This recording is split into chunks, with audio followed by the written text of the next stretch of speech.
Ahoy, my friends, Ryder here, and welcome back to another Final Fantasy VII Ever Crisis video. Today, I will be doing a to pull or not to pull banner review on the new Final Fantasy IX crossover banner. Now, going back a few hours now, I kind of was like not hyped, then I was hyped, and then I was really not hyped anymore. But I'm going to look at this banner from the perspective of as many players as I can imagine and should just basically give you guys my overall thoughts on everything going into this. All right, so let's jump over here to the crossover.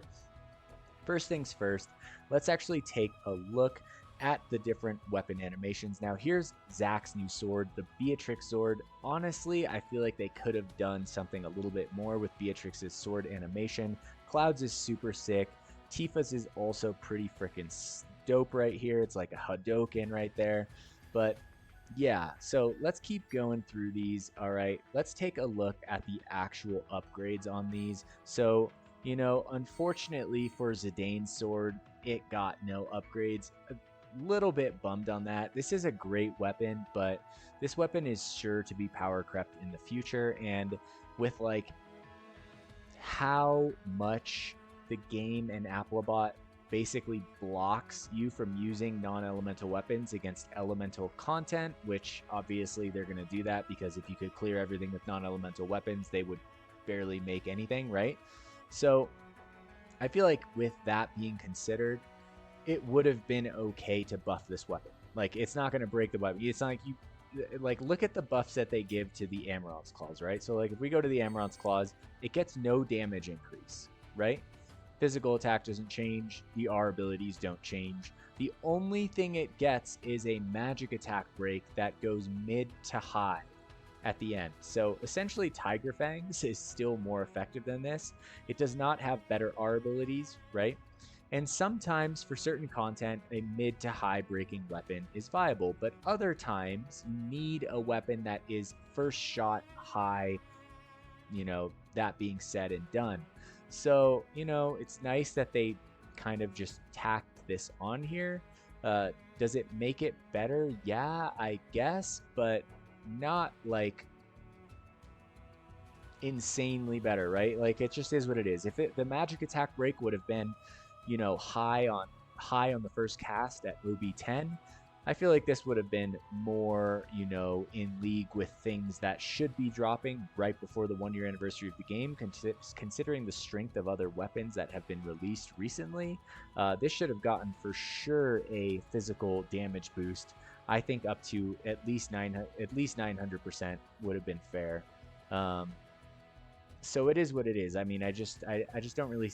I think that they just don't really put that much thought into this. It seems like they make these decisions with like very little, like cognitive effort going into what exactly needs to be done in the game. So it does kind of feel like this whole crossover was kind of like slapstick put together at the very last minute. And when you look at Zack's contribution on this banner, the fact that he's dropping with a weapon, there's 3 weapons on this banner, 2 of them are wishlistable, the stamp cards are completely up in the air. Applebot just like took the rules of everything they did in the past and just like shredded it up and threw it in the air and said, we're free to do whatever we want, right? It's just like, it feels slapstick. It just feels kind of random and not really well thought out. So, let's look at the good things about this banner. The good thing about this banner is the fact that these weapons, the Zidane sword and the Amarant's claws, are actually both wishlistable, which is pretty freaking crazy. So this is a limited banner that many of us thought we would never see again, right? Unless they come out with like a Final Fantasy IX remaster, and if they do in the future, I'm guessing this will definitely return, right? But even for like the limit break draw weapons, that returned, those weapons weren't wishlistable. So here they're actually wishlistable on top of the fact that they're featured at the same time. And I mean, I'm guessing they're featured. Let's go in here. Let's actually look at the details in the odds. All right, so let's go here. Let's go to the odds. Yeah, Zidane's sword. It is featured right here, right? So it's featured and it's wishlistable. So like the chance of pulling these 2 weapons is pretty high, I would say. If it's featured and wishlistable, I mean, I don't think I've ever seen a banner where the featured item is wishlistable together. Like, does that just make the like my mathematical like brain is like overheating right now trying to figure out what percent that makes pulling this sword? Like, I don't know. I should know. My mom's a mathematician. She'd be like giving me the look right now. But yeah, that being said, you know, let's take a look at the stamp card. So when I first saw that they were dropping this sword for Zack, and I'll get into this sword here in a little bit, guys, because I'm just giving my overall thoughts on this banner, right? You know, I thought, fuck, right? Sorry, I know. I know I curse sometimes, guys. I hope it doesn't offend you guys, but to me, it's just a word, right? As long as it's not maliciously used in the direction of a person, it's a word. It has no power on its own, right? So, you know, when I first saw that they dropped this Zack weapon, I'm not even gonna say banner, I'm gonna say weapon, right? For Beatrix, I love Beatrix. I love Final Fantasy IX. I think it is one of the greatest Final Fantasy stories that they've ever done. Seriously, from the heart. I think it's a great one, okay? I know the art style is a little different, but I really resonated with Final Fantasy IX, and I really like Beatrix. I think she's awesome. I love the fact that she wields Save the Queen, like just really sick stuff. So we get this sword. Sword is really sick looking, right? Like, would I go into battle wielding this sword? Yes, I would, 100%, right? It just looks freaking awesome. It is super cool. Now, they drop a wind weapon sword for Zack. Now, I thought for sure Zack was going to get a wind banner next week on Wednesday for the Guild War. And, you know, I'm sitting here kind of like, shit, the anniversary is around the corner. But personally, I would rather pull a non-limited DPS weapon any day of the freaking week over a limited weapon. So if Zack was going to get a non-limited, you know, kind of this kind of setup for a, you know, a wind damage weapon right before the anniversary, I was actually pretty tempted to pull, because I would rather build, you know, a non-limited weapon like this with a costume than a limited one. They're so much harder to build. It's just a pain.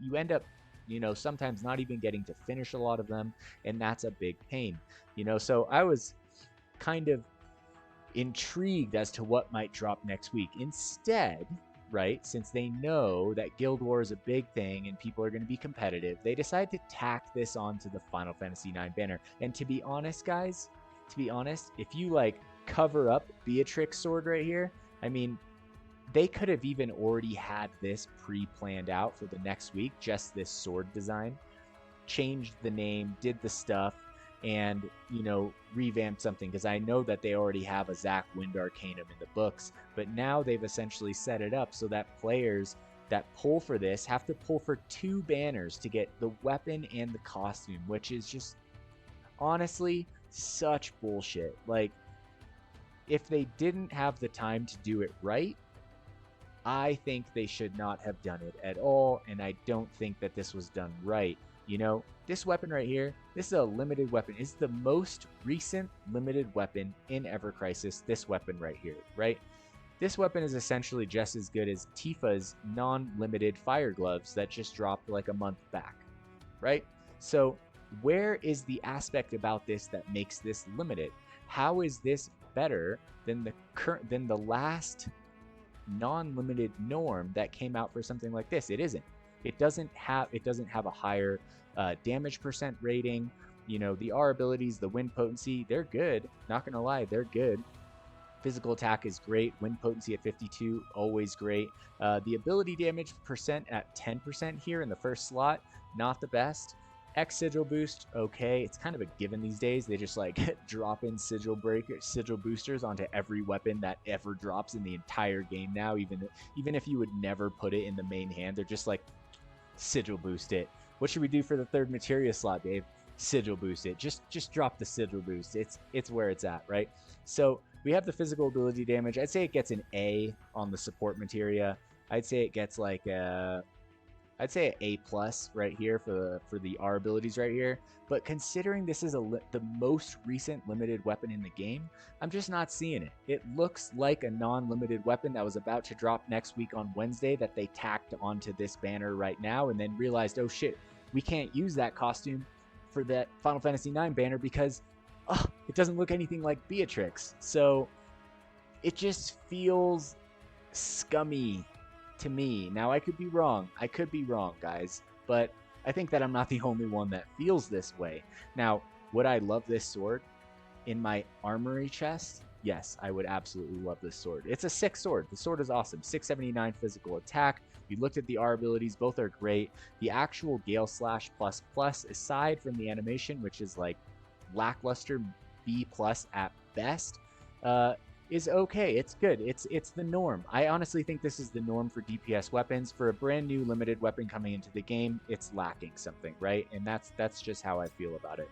Now, that being said, because if this stamp card was what I thought it was when I first saw it, I was actually really considering pulling this weapon because I have like almost 600 Zack weapon parts at the moment, you know, and if I used a little bit of my gacha funds, I might have been able to actually build this thing close to OB10, right? So I looked at this and I saw, okay, look, there's a guaranteed weapon slot 1, 2, 3, 4, 5. So you can get 5 guaranteed weapons of your choice by stamp 8 right here of the banner. I thought, you know what? That's actually not bad. That's kind of like, you know, we gave you guys this Zack weapon. You know we're going to try and sell you a Wind Arcanum in the future. We get that they're separated, but at the same time, here's a easy way to get 5 copies of the weapons right off the bat on us. We're Applebot. We have the player's best interest at mind. Keep that in mind, right? So then I go here and I go, all right, well, let's just look at this. And then I open this up right here to check for the Beatrix sword, and lo and behold, I like just when I'm thinking to like give them praise, they just crap all over it. What is going on here, right? So we have Zidane's sword and Amarant's claws, okay, with no Beatrix sword. So you literally can't get it. So that's like it's like its own weird, chaotic kind of little mismatched off banner, right? Because you can choose the Beatrix sword for this slot, but you can't choose it for this slot. And you can't choose it for this slot, but you can choose it for this slot. So essentially, you can only get 3 of the new swords by stamp 8 right here, okay? The Beatrix sword is not wishlistable, right? Only Amarant's claws and Zidane's sword, right? So on top of that, like, you know, and I'm going to look at this from the perspective of players who, you know, do not have a lot of these weapons, and from the perspective of players who do. So for players who basically already finished the Zidane sword and the Amarant's claws, this is just a total waste. Like, what's the point, right? Now, for players that don't have it, right, this is great to chase these weapons. Just keep in mind that these weapons were relevant last November, right? Which is almost a full year ago. And, you know, when's the last time we had, you know, main content where the Zidane sword is going to be used as a primary DPS? Now, it's a great sword if you have it at OB10, but OB6 is already being, you know, power crept by the ceremonial sword Z, etc. We have the guide gloves, and we know in the next 3-4 months, the next main non-elemental DPS weapons to drop are just going to basically blow this away into the dust, especially because it did not get an upgrade. Now, I've always loved the R abilities on the Zidane sword right here. They are really good. Physical ability potency is solid. It's got the physical attack. It's just a great weapon, and I wish that I could build it. Have mine at OB3. I would love to build it, but I just like, even if I wanted to just go to the 3rd stamp on this banner, I just feel like every ounce of my being does not want to support anything that has to do with this, just because of how they went about this, how slimy it feels, how terrible it is that they brought Beatrix into Final Fantasy VII Ever Crisis and they literally didn't drop a costume for it. It just feels wrong, messed up, just not great, guys, not great. So, you know, essentially, I guess this was kind of a different kind of to pull or not to pull, but I think for those of you that are thinking about going in on the Final Fantasy IX banner, there's a few things that you guys need to keep in mind, okay? And I'm guessing we're going to get another Final Fantasy IX banner next week, or maybe even the week after, right? That's going to showcase the Sephiroth's Spirit Blade and Aerith's Garnet's Rod, right? essentially out of the 4 weapons that dropped for Final Fantasy IX, only the Garnet's Rod is the only one that's actually viable at base 5-star in my opinion, meaning if you get one single copy of it, it's usable in teams. I still use the Garnet's Rod. To this day, I have one freaking copy of it, and it's helpful sometimes. Do I recommend pulling for a Garnet's Rod? No, I don't, especially not before the anniversary. Now, the other 3 weapons, Zidane's Sword, Amarant's Claws, and the Kuja's Spirit Blade, these weapons, in my opinion, are not viable until OB6. I'm going to repeat that. These weapons are not viable until OB6. And even at OB6, they've already been power crept already almost 9 months. So, apart from pulling on this banner simply because you love one of these costumes, you're a huge Final Fantasy IX fan, you know, that I will never take away from you guys. If you love Cloud wearing Zidane's garb, frickin' go for it. But as an efficiency standpoint in looking at this banner, it's just not worth it in any way, shape, or form, right? If you need like 1 or 2 copies to hit OB6 or 1 or 2 copies to hit OB10, yeah, that could be worth it. Drop a few, you know, 6,000 crystals here or there, especially if you're willing to pay a little bit to make up for that in the anniversary. But for free-to-play players, I just don't really see the value in this, especially with the anniversary around the corner. We know that Applebot is trying so hard right now to bait everyone in the game. Like, it is so painfully visible in every action that they do that we just know that the anniversary is just going to take things to the next level. That's just how it goes in these mobile gacha games. Everything that the anniversary drops is just going to blow everything out of the water, so much so to the point where even players that have like less than 5k going into it are going to feel so tempted to pull because they don't want to get FOMO and feel like they're falling behind because the new stuff that's coming out is just that much better. So that being said, you know, this banner will end literally almost right before the anniversary. Last time for the 6-month anniversary, we did get a sneak peek, I do believe, early at the first banner. So maybe just wait and check it out. I really wish that I could get this frickin' sword for Zack. I would love to even just have it as a skin, but I just don't want to support it, just basically with everything that's going on here. I really wish that they would have added it to these stamps on number 3 and number 3 right here of the second page. I feel like that would have kind of made up for it, but Applebot just wants to prove to us time and time again that they care so little for the actual player experience. They are only here to capitalize on the maximum amount of money that they can kind of just glean out of our pockets no matter what they do. And I feel like it's such a kind of a turn off as a player. I just feel like if these companies took a little bit more interest in just stepping into our shoes for a second, instead of just looking at us like a number on a spreadsheet and how much we're pulling each month, and it just, you know, it's kind of a bummer. So I really hope to see a Beatrix costume one day. I think it's basically guaranteed that Zack is going to be getting a Wind Arcanum in the future. He'll probably get something like a Tempest weapon with a Imperil on it with an Arcanum attached, or he'll get a Shinra Military Sword-esque banner with a Arcanum attached, or he'll get a, you know, a limit break draw weapon with the first R ability being HP plus magic defense or something like that with Wind Arcanum, which means that he could use it for both physical or magic. But at the same time, it's essentially having us pull on 2 banners for 1 weapon and 1 Arcanum, which is not really fun for anyone. So yeah, that being said, guys, I'm going to conclude this video. If you guys have any questions, you know, about your own individual accounts, whether or not you should pull based on certain criteria, just let me know what that criteria is in the comments below. I will do my best to help you guys kind of get through that. I know that I kind of gave Applebot a lot of crap with this video, but I just feel like it's just a bummer to see how this kind of turned out here, guys. But yeah, that being said, if you guys enjoyed this video today, please don't forget to drop a like, subscribe to the channel for more Final Fantasy VII Ever Crisis content. I will catch you guys in the next one. Hope you all have a wonderful night. Take care and peace.